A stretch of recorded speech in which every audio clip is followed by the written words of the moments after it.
estudar. Tranquilo. Dito isso, começamos com o primeiro assunto da aula, que é função modular. São dois assuntos, função modular e função quadrática. Eu vou começar com função modular. Essa aula aqui, na verdade, é uma aula que foi preparada pela professora Caroline, que também é professora da UDEMAT. Talvez vocês tenham aula no futuro com ela. É uma aula de função modular e a gente vai apresentar o significado de módulo e também de função modular. Primeiro, a gente apresenta o significado de módulo de um número e depois de função modular. Quando que aparece o módulo de um número? O módulo de um número vai aparecer quando a gente estiver calculando alguma coisa que não nos interessa o sinal de negativo, apenas o de positivo. Um exemplo é o cálculo de distâncias, né? Eu tenho aqui na apresentação o cálculo da distância, né? Por exemplo, aqui, ó, você já notou que para calcular a distância entre o número 10 e o 5 na reta métrica, você faz 10 menos 5? A distância entre o 10 e o 5, você faz 10 menos 5, que dá 5. Mas se você fizer 5 menos 10 e responder que dá menos 5, está errado. Mas você vai dizer, mas a distância do 5 ao 10 e do 10 ao 5 não é a mesma coisa? Sim, essa é uma situação que só te interessa o resultado positivo. A distância do 5 ao 10 ou do 10 no 5 é 5, nunca é menos 5, só interessa o resultado positivo. E daí nasce o conceito de módulo, ou valor absoluto de um número real. Quer dizer que não importa se o que você está olhando é positivo ou negativo, só te interessa a parte positiva. O melhor exemplo disso é distância. Então, a distância do 5 ao 10 ou do 10 ao 5 será sempre 5 positivo. O menos 5 não interessa. Uma definição formal para módulo de um número seria essa que aparece na equação 1. O módulo de x, ou x entre essas duas barrinhas, se você quiser escrever módulo de um número, você escreve x entre duas barrinhas. É igual a x mesmo, se o x for positivo, ou menos x, se o x for negativo. O que isso vai fazer? Por exemplo, se você pegar o menos 2, qual que é o módulo de menos 2? Ora, o módulo de menos 2 é 2. E se você pegar π, o módulo de π é π. Já se tu pega um número negativo para calcular o módulo, tu vai observar que tu chega no valor positivo, O módulo de menos 7 é 7. O módulo de menos 0,3 é 0,3. Pessoal, alguém não tinha tido contato ainda com a definição de módulo? Alguém tem alguma dúvida sobre o que é o módulo de um número? Queira perguntar agora? Pessoas, puder esclarecer para mim aí, por favor? O módulo de um número vai pegar o número e transformá-lo em positivo. Se o número é positivo, continuará sendo positivo. Se era negativo, ficará positivo. É isso que o módulo faz. Se você olhar para cada exemplo que está ali na apresentação, todos ficaram positivos quando saíram do módulo. Tanto aqueles que já eram positivos, quanto aqueles que eram negativos. O módulo só faz isso, faz com que o número fique positivo. Essa é a definição de módulo de um número. Seguimos. Aqui tem mais alguns exemplos, Por exemplo, o menos 7 sai igual a 7, o 5, o módulo de menos 7, propriedades, é igual ao módulo de 7, ou seja, o módulo de um número negativo é igual ao módulo dele positivo, porque sempre vai sair positivo, O módulo de um número ao quadrado é igual àquele número ao quadrado. Por quê?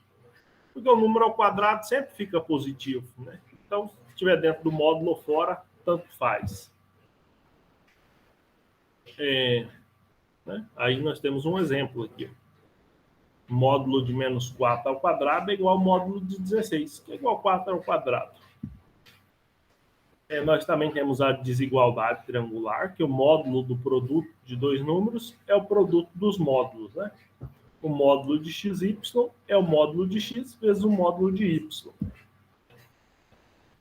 Outra propriedade que a gente tem, essa sim é a desigualdade triangular, O módulo de x mais y é menor ou igual ao módulo de x mais o módulo de y. vocês podem testar. Aqui na apresentação tem exemplos, né? Por exemplo, o módulo de menos 3 menos 2 é igual a menos 5, que é igual a 5. E o módulo de menos 3 mais o módulo de menos 2 dá 5 positivo, que é o caso da igualdade. E já se você pegar o módulo de 3 mais 2 dá 5, e o módulo de 3 mais o módulo de 2 também dá 5. Se você pegar o módulo de 3 menos 2, dá 1. Já o módulo de 3 mais o módulo de menos 2 dá 5. Sempre vai caber aqui nessa desigualdade. São as principais propriedades envolvendo módulos. Mas vocês sabem que o assunto dessa disciplina não é módulo. O assunto dessa disciplina é função. E nesse tópico específico, o assunto é função modular. A função modular mais básica possível é uma função que te retorna sempre o módulo do número, né? F de x é igual a x, se x é positivo. É igual a menos x se x é negativo. Né? Vamos fazer o gráfico dessa função aqui para entender. Vou atribuir alguns valores para x e obter os valores respectivos de f de x. Se eu atribuo o valor de 0 para x, cai aqui na primeira condição, né? X é igual a 0, então o resultado é o próprio x, que é 0. Se eu atribuir 1 para x, também será positivo, cairá aqui, retornará 1. Se eu atribuir 3, é positivo, retornará 3. Agora, quando eu começar a atribuir valores negativos, né, por exemplo, menos 1, o módulo me retornará 1 positivo. Quando eu atribuir menos 2, o módulo me retornará 2 positivo. Quando eu atribuir menos 3, o módulo me retornará 3 positivo. De modo que se eu jogar esses pontos no gráfico, em azul aqui eu tenho a parte de cima, né, a primeira tabelinha, em vermelho essa segunda tabelinha. A gente vê que vai formar um V. Né? Vai formar um V. Esse gráfico aí na tela, nesse momento, é o gráfico da função modular, dessa função número 2 que aparece aqui. O gráfico dessa função número 2 é esse gráfico aqui. Eu deixei uma parte em azul e uma em vermelho, que aí em azul corresponde a essa parte de cima, e aí em vermelho corresponde à segunda condição. Então tá aí o gráfico da função modular, né? Vocês percebem que os valores de y são sempre positivos, não importa se x ou y são negativos. Pessoal, alguma questão nesse momento?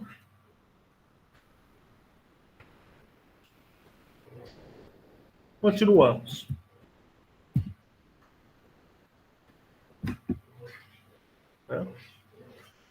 Tracei aqui uma continuidade dessa reta para vocês verem a função identidade, né? A função módulo, na verdade, ela coincide com a identidade até aqui e daqui em diante ela é espelhada, a identidade aqui para cima, né?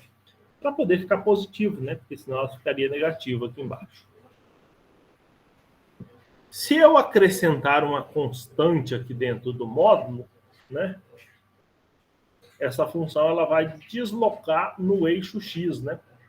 Olha aqui, se eu acrescentar uma constante positiva, ela vai caminhar, né? Esse biquinho dela vai caminhar para direita, né? Aqui nesse primeiro caso eu tenho módulo de x menos 2, módulo de x menos 1, módulo de x mais 2, módulo de x mais 3. E que eu vejo, então, aqui que a função ela caminha aqui. Opa! Ela caminha aqui dessa maneira quando eu coloco uma constante. Quando eu coloco a constante aqui dentro do módulo. E o que acontece se eu colocar a constante do lado de fora do módulo? Aqui nesse segundo caso, nessa segunda tela, eu tenho a constante fora do módulo, né? Só o x está dentro do módulo. Nesse caso, a função se deslocará no eixo y. Essa primeira de cima é módulo de x mais 2, né? Corta o eixo y na altura 2.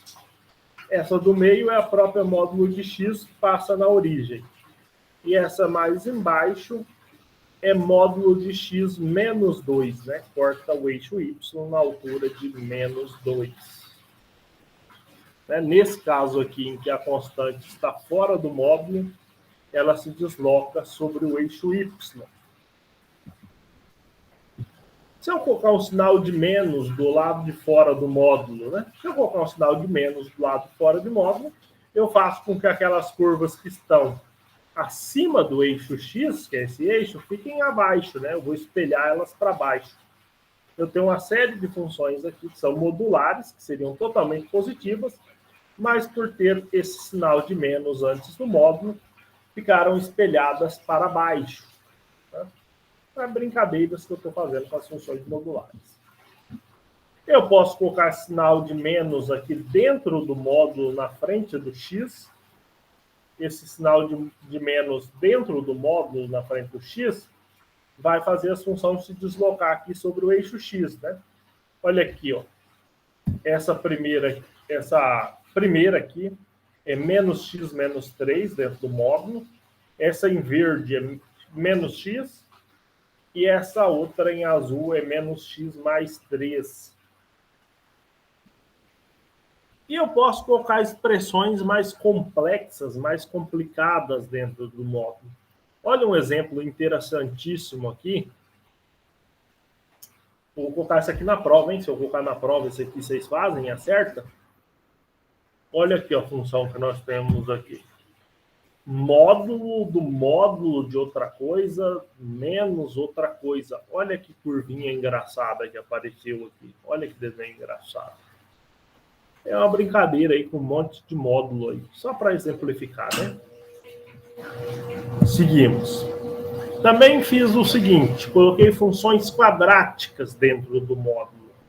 Já já a gente vai estudar um pouco sobre funções quadráticas e vai entender melhor. Por enquanto eu não vou explicar muito o comportamento da função quadrática, mas o que eu quero dizer aqui é que se eu coloco uma função quadrática dentro do módulo, a parte negativa, que é essa parte de baixo, ela será espelhada para cima, né? Ficará totalmente positiva. Que é o que o módulo faz, né?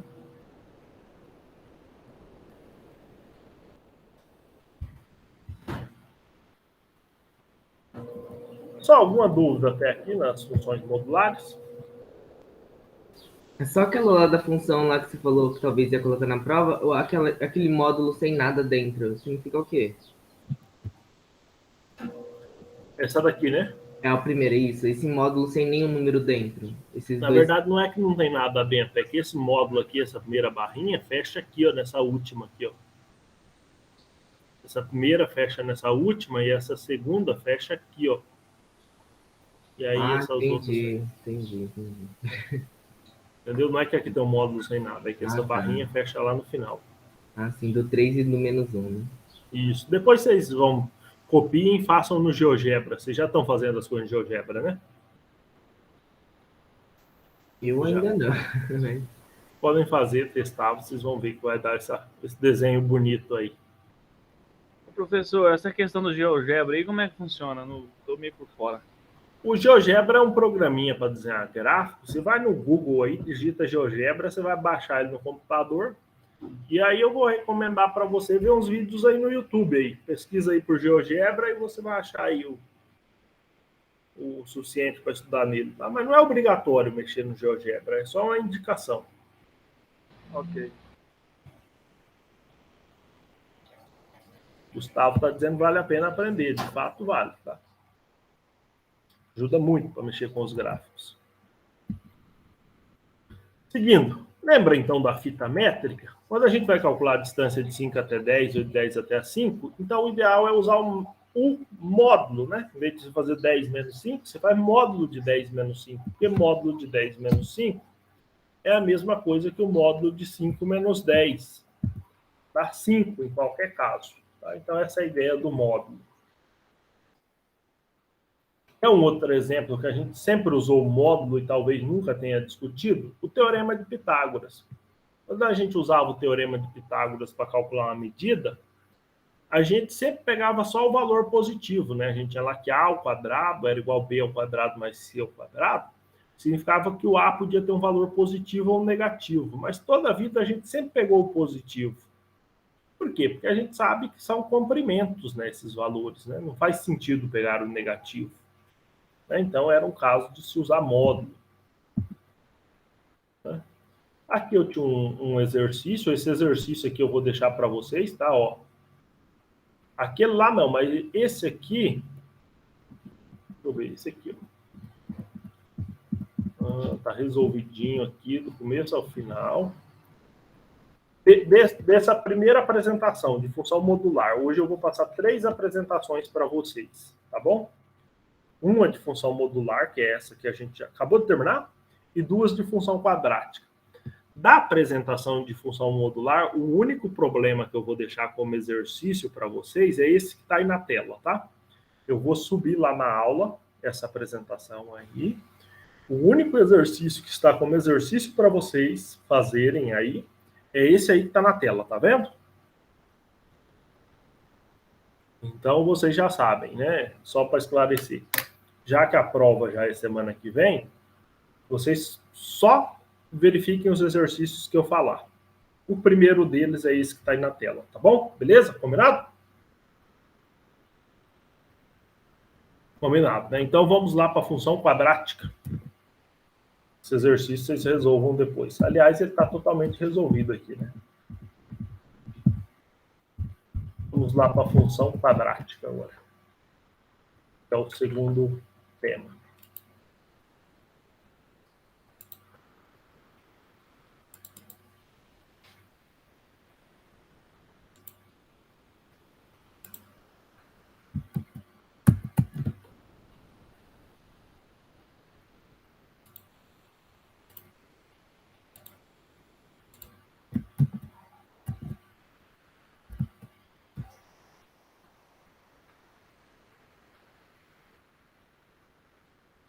Função quadrática, gente. Então, nós já estudamos aqui alguns tipos de funções. Função do primeiro grau, e agora nós vamos ver as funções do segundo grau, que também são chamadas de funções quadráticas. Bom, e acabamos de ver também a função modular, né?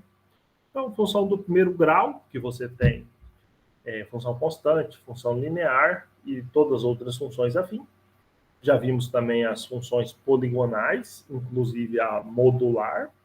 E agora vamos ver as funções quadráticas, né? As funções do segundo grau. As funções quadráticas, como você identifica com a função quadrática? Ela tem uma cara, né? Vocês vão se lembrar que a função do primeiro grau sempre tinha uma carinha, né? A quadrática também tem, né? A carinha da função quadrática é essa daqui, ó. F de x igual a x ao quadrado mais bx mais c. Olha aqui exemplos de funções quadráticas. Em todas elas vai aparecer o expoente 2, né? O expoentezinho 2 ali no x. É por isso que é de segundo grau, porque tem esse expoente 2. Né? Então, sempre que a função tiver esse expoentezinho 2, é uma função quadrática. Tá? Então, como que eu identifico que a função é quadrática? Por meio desse expoentezinho 2 ali, tá? Aqui ele aparece, aqui ele aparece, aqui ele aparece, tá? Se não tiver o expoente 2, não é quadrática. Se tiver o expoente 2 e o expoente 2 for o maior expoente, aí é quadrática. Bom, se a função for quadrática, vamos lá. O gráfico dela vai ser uma parábola. O gráfico de uma função quadrática se chama parábola. E aí na tela vocês têm 3 parábolas possíveis. O gráfico da função quadrática ele pode ter concavidade para baixo ou concavidade para cima. Né? A concavidade será determinada pelo valor do A. Se você perguntar quem que é o A, nós voltamos aqui atrás e eu te mostro que na fórmula da função quadrática, f de x igual a x ao quadrado mais bx mais c, o a é o número que multiplica o x ao quadrado. Então, você vai olhar se esse número que multiplica o x ao quadrado, se ele é positivo ou se ele é negativo. Se ele for positivo, a concavidade é voltada para cima. Se ele for negativo, a concavidade é voltada para baixo. Ah, e outra coisa extremamente interessante é o seguinte, que na função quadrática também vale aquele negócio do valor do termo independente, né? Ele corta o eixo y no termo independente, que é o c. né? O C é esse último valorzinho aqui, ó, que é independente, não vem acompanhado de x. Tá? Então, o recorte que se faz aqui é o seguinte, o gráfico da função quadrática é uma parábola. Se o valor do A, que é aquele valorzinho que multiplica o x², for positivo, a concavidade é voltada para cima. Se for negativo, a concavidade é voltada para baixo. E o A nunca será zero, senão nem é uma função quadrática. Outra coisa, essa parábola sempre cortará o eixo y no valor de C, que é o valor do termo independente.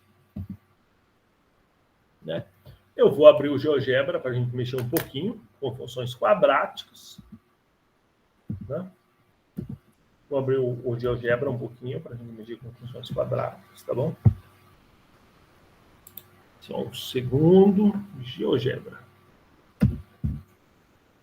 Aliás, quem estava perguntando de GeoGebra já vai ter oportunidade de ver o GeoGebra um pouquinho em ação.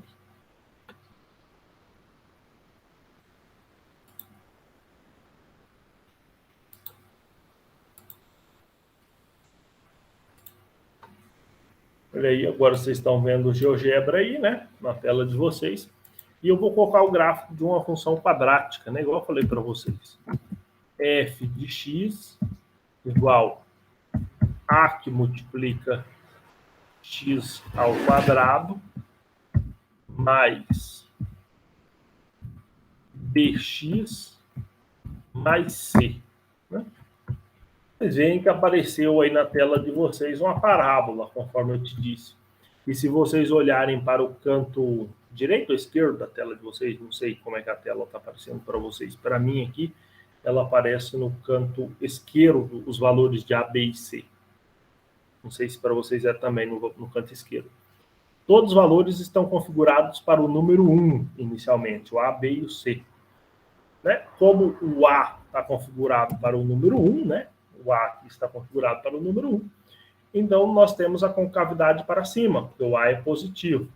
Como o C está igual a 1, a gente vê que a parábola está cortando o eixo Y no 1. Vamos brincar um pouco com os valores do A aqui. Vou aumentar os valores de A. Vocês veem que vai fechando a parábola. Se eu vou diminuindo os valores de A, vai abrindo a parábola. Vai abrindo, abrindo.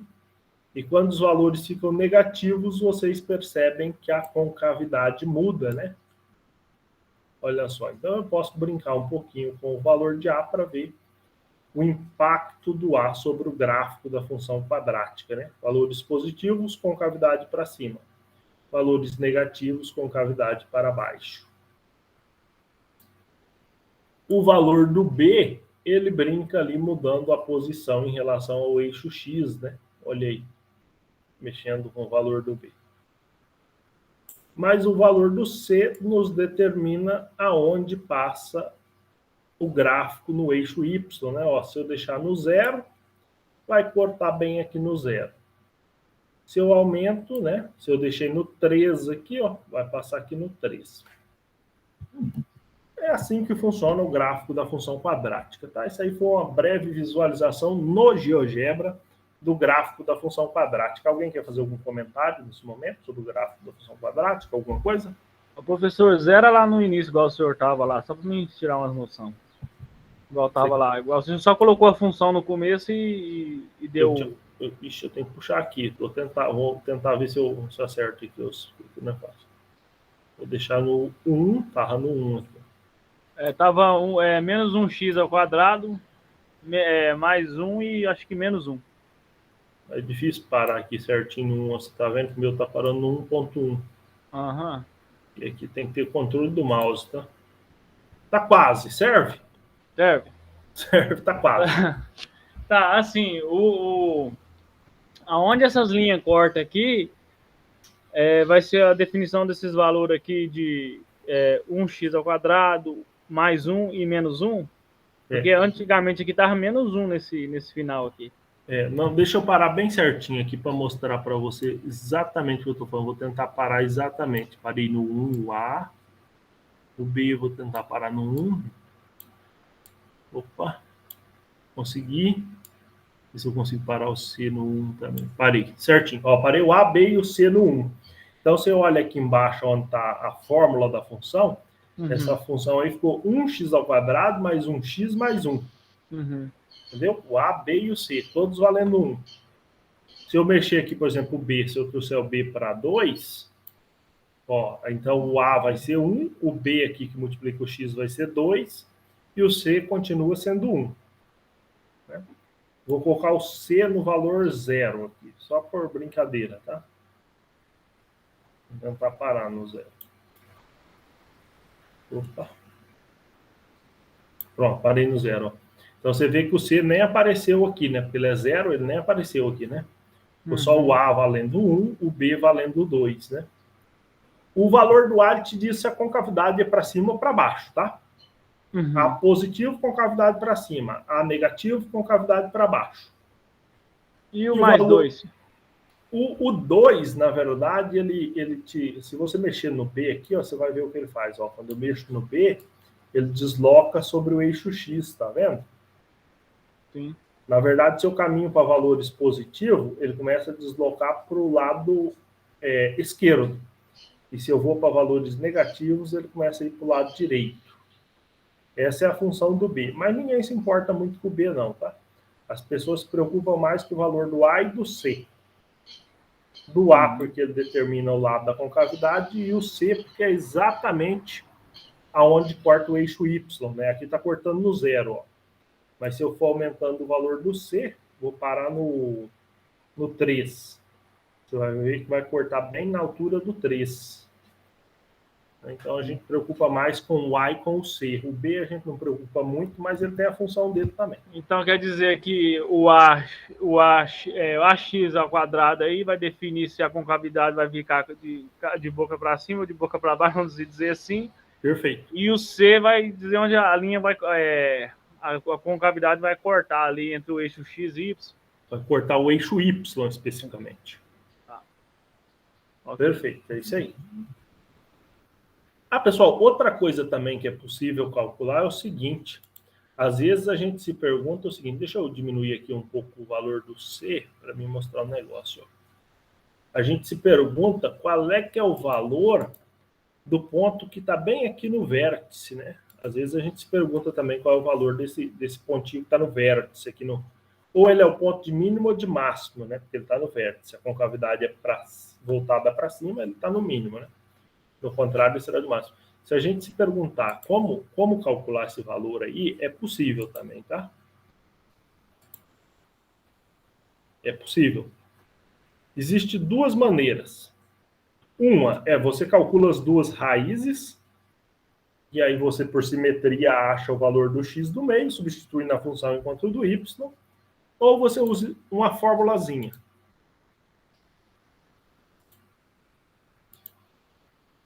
Que é essas fórmulas que estão na tela, ó. Se você quiser calcular esse pontinho do vértice, você consegue calcular o valor do x e do y. É chamado x do vértice e y do vértice.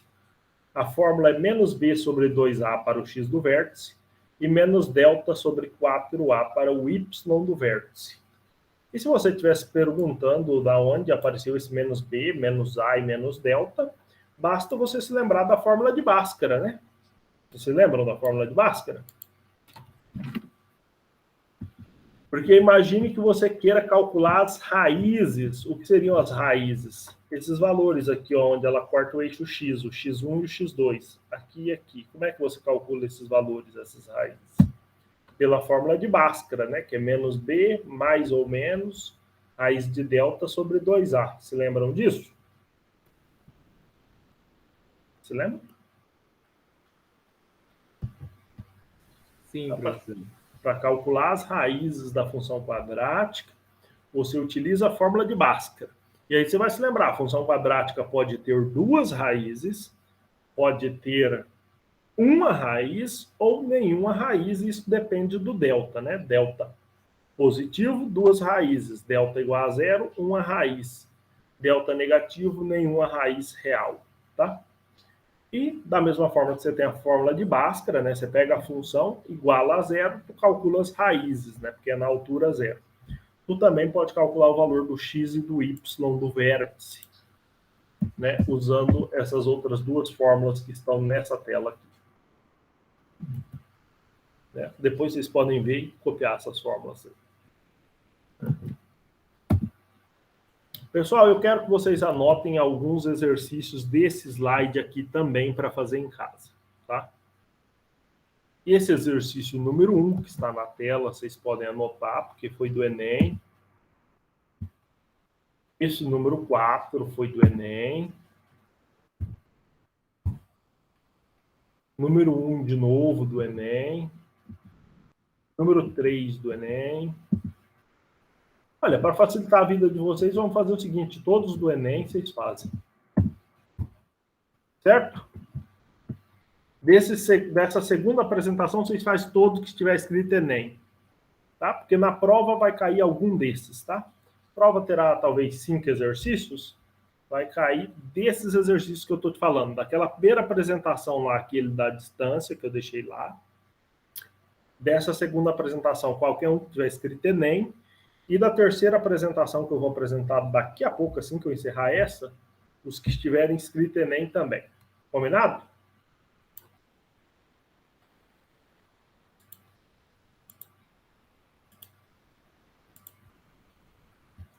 Combinado? Então vamos tocar a terceira apresentação.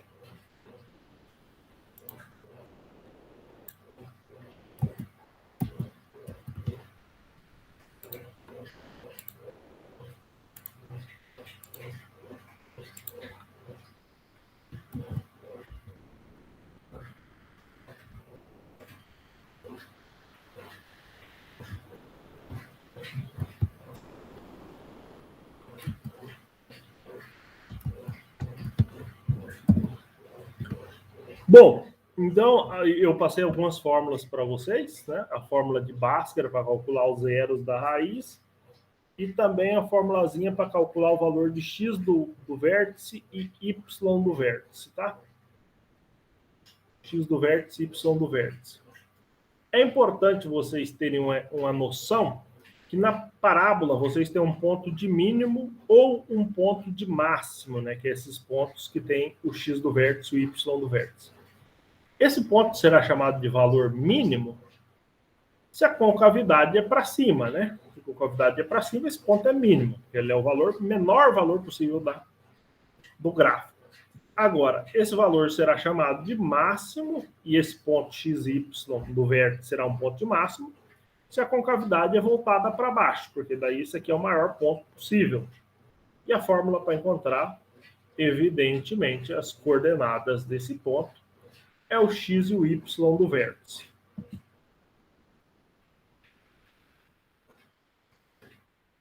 Outra coisa importante é quando que o gráfico de uma função é positivo ou quando é negativo, né? Se ele está totalmente acima do eixo x, é positivo. Se ele está abaixo, é negativo, né? Por exemplo, se a função for sempre positiva, ela talvez tenha uma única raiz ou não tenha raízes. Se ela for sempre negativa, talvez ela tenha uma única raiz ou não tenha raízes. Agora, se a função tem duas raízes, significa que ou ela é positiva, fica negativa e depois positiva, ou ela é negativa, fica positiva e depois negativa.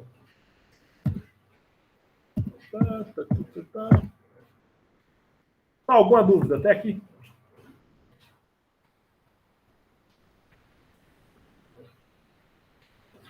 Ok. Não se manifestaram, então aqui nós também temos alguns exercícios do Enem, ó. 1, 2, é do Enem. Depois temos algum do Enem. Esse aqui é do Enem.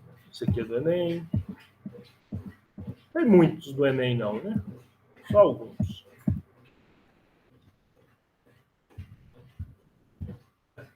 Tem muitos, não. Então é isso aí, gente. São 3 slides que eu vou subir lá na aula. Esses 2 últimos de função quadrática, eu quero que vocês se concentrem só naqueles que tiver escrito Enem, porque eu vou selecionar alguns desses exercícios para colocar na prova. E naquele primeiro slide de função modular, só o último exercício que está lá, que é a distância de Sinop a Sorriso lá, é o único também que vocês vão estudar, tá? Para cair na prova. Gente, combinado? Alguma dúvida? Professor, daí que dia que você vai disponibilizar a prova? A prova na quinta-feira da semana que vem. Daí a gente vai ter quanto tempo daí para realizar? Da quinta, sexta e sábado, né? Ah, Quinta, tá, sexta, fechou. Igual o método passado, né? Isso, tá? Ah, tranquilo. E esses slides eu vou colocar agora para vocês já começarem a estudar. Estudar. Tranquilo. Então. Beleza? A apresentação também já subo assim que ela ficar disponível para mim. Fechou. Beleza? Mais alguém tem mais alguma pergunta? Pessoal, então até a próxima. Vou encerrar aqui e a gente se vê por aí. Tchau, tchau, professor. Obrigado. Tchau.